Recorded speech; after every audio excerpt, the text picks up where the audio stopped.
and welcome. Today, I want to share with you how you can use these two Bible verses to actually bring in money into your life. In case you're having financial crisis, you are broke, but you are a Christian and you read the Bible almost on a daily or even weekly basis. But it looks like things are really not even going your way, especially in terms of finance. Uh, then it means that something is actually wrong, because personally I believe that if you are a Christian, you should not be broke. You shouldn't suffer for money. Yes, you shouldn't actually suffer, because the Bible itself has all it takes to actually bring you money on a regular basis. Okay, now I'm going to walk you through how to use Psalm 23 and Deuteronomy 8 17 to 18 to actually make it practical in your life, so that the words or the things these verses actually say will actually be a reality in your life, not just reading it, because we are good at reading, but we really don't read to actually get results. We don't get results from what we read. We just read. Let it be that we have read, but today I will show you practically how I use it, how I use Psalm 23, especially Psalm 23, to bring in money into my life whenever I feel that, okay, I need money. Okay, now work with me. It's a secret that nobody has shared. Your pastors, your GOs will not share this secret. That's if they know it. Okay, sorry, I'm not trying to abuse anybody, but if they know it, they will not share it. Why? Because I feel that, personally, I feel that to an extent, church is like a bondage. It's like limiting us from really knowing the true God, from getting closer to God. Today, I will walk you through how. I will not hide this from you. Now, before we get started, I want you to understand that in this channel, what I do is share spiritual things, spiritual matters, how you can use your imagination, how you can get closer to God, and other stuff like that. Okay, so if you are interested in stuff that will help you grow as a person, then this is a channel for you. You just want to subscribe and turn your bell notification. Okay, right now we're going to start by laying down a principle. Okay, this thing can only work for you if you follow this principle. The Bible is a book of principle, and if you don't follow the principles in the Bible, you would not get the results that it actually claims to give. The truth is that the Bible, to me, is the only real book that talks about God. That's to me, right? Of course, you might have your own opinion, but if you ask me personally, talk about God, I will refer you to the Bible. But of course, you read it differently from how it is being taught in churches today. Okay, you read it differently from how they teach it in churches. If you really want to get results, then you want to read it completely different from the way it is being taught in the church. And so I'm going to actually bring down a principle here. And if you can only believe in this principle, whatever you read in the Bible and you decide to apply it in your life, in any area of your life, it is going to work. Trust me, it is going to work. Now, the principle is that imagination creates reality. That means your imagination creates reality. And then the second principle is that everything is possible. Now, those are the two principles I want you to work with. Your imagination, whatever you imagine in your mind, anything you imagine in your mind, constantly imagine in your mind, creates or becomes your reality. Secondly, whatever you want is possible. Anything is possible. So when we actually work with these two principles, it is much more easier for Psalm 23 and Deuteronomy 8, 17 to 18 to work for you. Okay, now having put the principles down, let's now go down to let's start with Psalm 23. Okay, so I'm going to bring up the Bible right away. Okay, I'm just going to bring it out so that I'm going to read it. I think it's about 6 verses, or I think about 6 verses. So right now I'm just going to read it. I'm reading from NIV. Now the reason I want to read this thing is that I want to actually see if that I'm reading from the Bible. All right.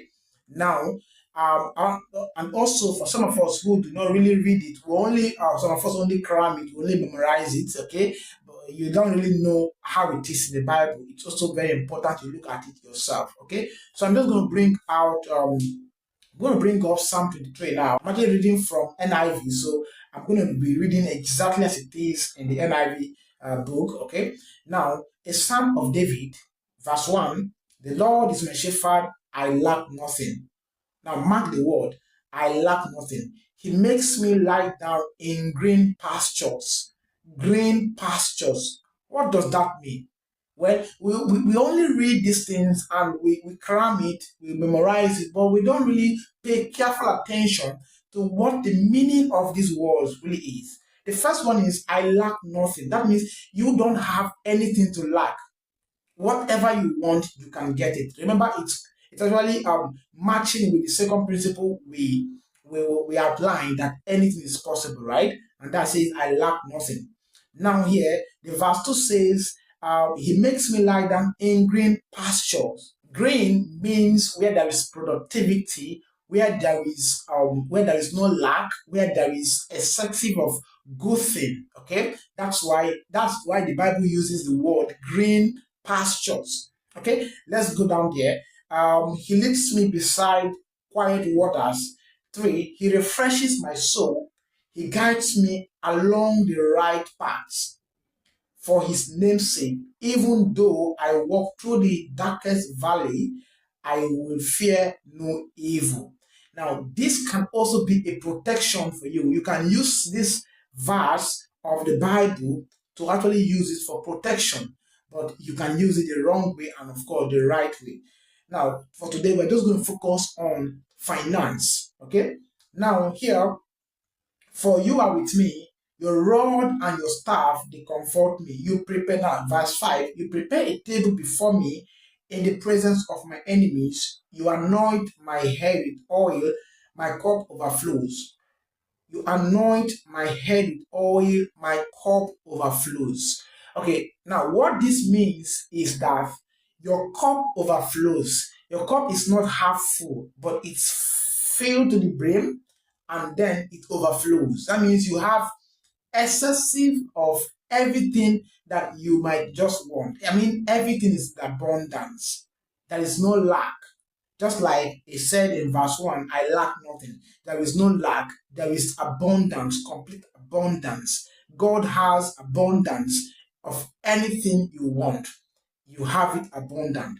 Okay, now let's see here, verse 6. Surely your goodness and love will follow me all the days of my life, and I will dwell in the house of the Lord forever. Now, that is Psalm 23. Okay, now I'm going to bring up Deuteronomy 8:17 so 18. Now, hold on, I'm going to analyze how to use these two verses to bring in money into your life. Okay, now here, I'm also reading from NIV, right? You may say to yourself, my power and the strength of my hands have produced this wealth for me. Now, that's not really what I want to focus on, but I want to focus on this part. But remember, the Lord your God, for it is He who gives you the ability to produce wealth and so confirm His covenant. Now, look at it. The ability gives you the ability to produce wealth and so confirms His covenant. That means His covenant for anyone who believes is that he can never be broke. He can never be broke. That is the covenant between God and any believer. If you call yourself a believer and you are still going broke, like you are having issues with money or every time, there's something really wrong. You're not applying the Bible the right way. Okay? Now I'm going to walk you through how to apply it. Just make sure you watch to the end. Okay, now which He swore to your ancestors as it is today. Now, Psalm 23 says, I lack nothing and greenest pasture. That means He actually gives me, let me go back to that part, where He said, okay, He makes me lie down in green pastures. Now, when you understand, first of all, you need to understand this thing. Understand that there is a covenant between you and God. Okay? The covenant is that you are not going to lack anything. The covenant between you and God is that He made, like we said in Deuteronomy, that you made it with your ancestors. Now, our ancestors might not really be your family ancestors, okay? They are ancestors here is your genealogy in terms of Christ, okay? So we'll say here that Abraham and those David, they are your ancestors because you guys actually run in the same path. Why? Because you believe in Christ, okay? Now, walk with me as we go through this. So that is an agreement between your ancestors and God.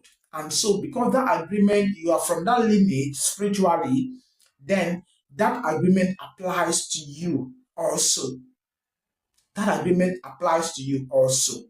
And the agreement is that you should not lack anything. You should actually be in green pasture.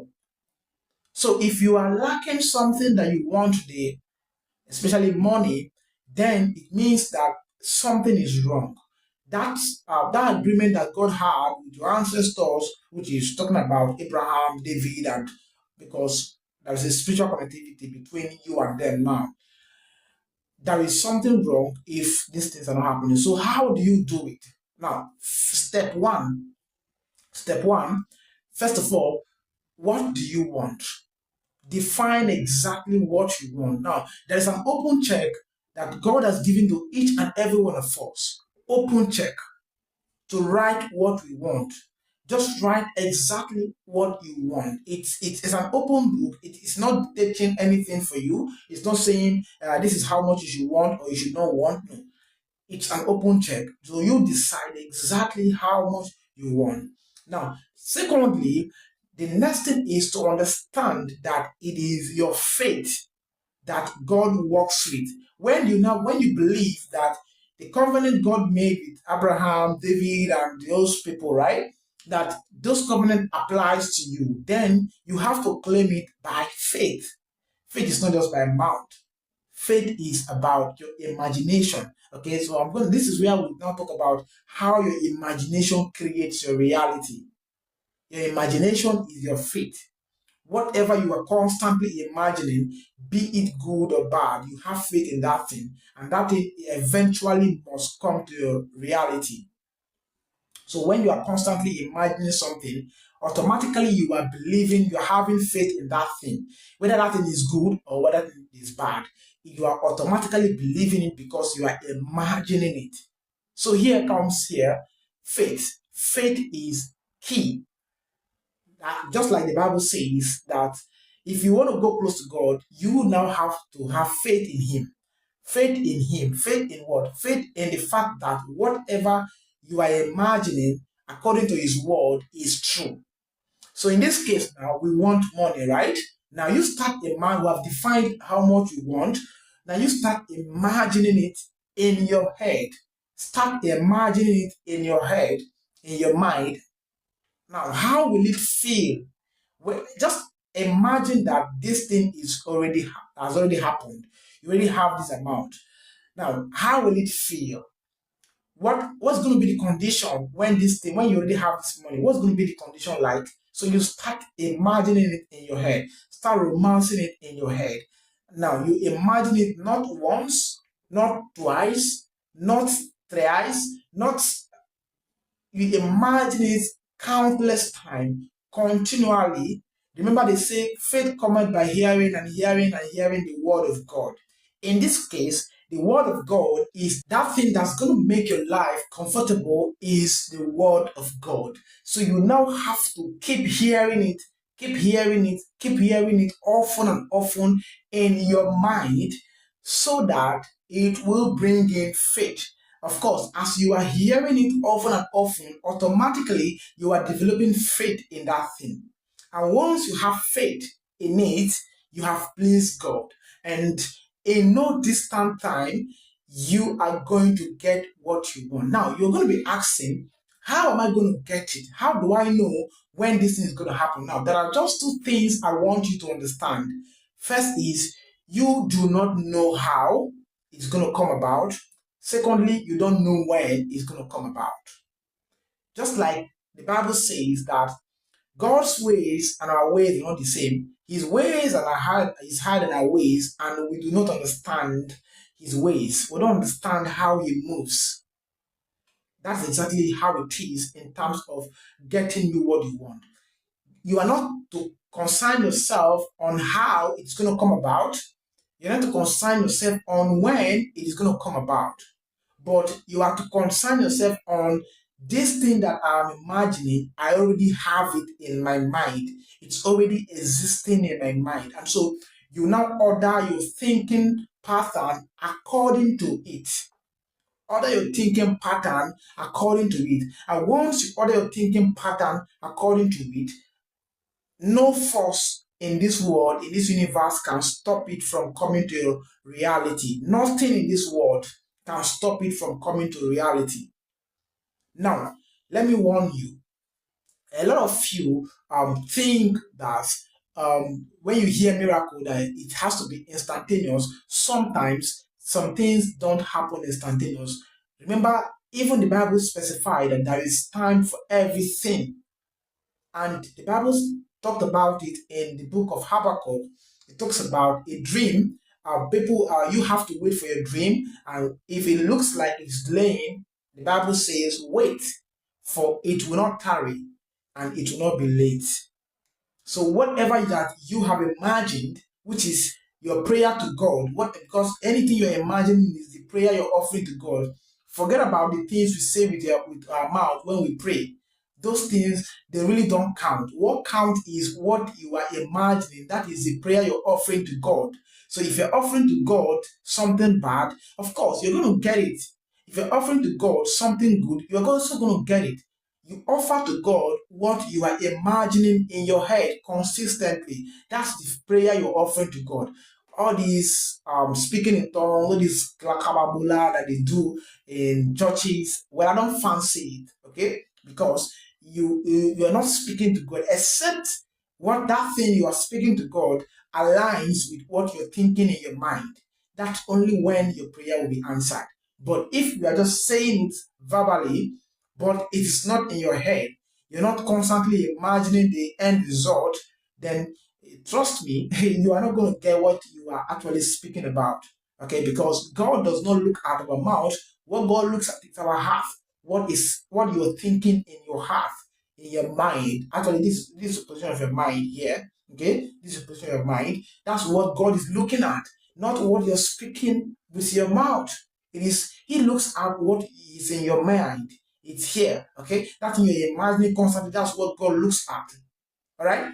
So, guys, that's how you can actually bring in money into your life using Psalm 23 and then using Deuteronomy 8:17-18.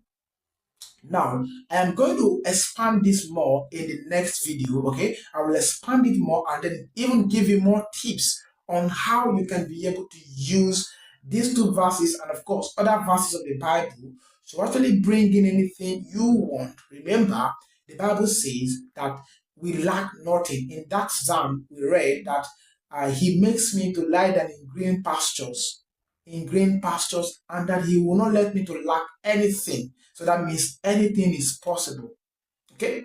Alright guys, so I'm going to see you in the next video where we discuss more on these spiritual things, imagination, subconscious mind. So if you are interested in something like this, subscribe to the channel, join us, and then turn your bell notification. I will see you in the next video, and bye for now.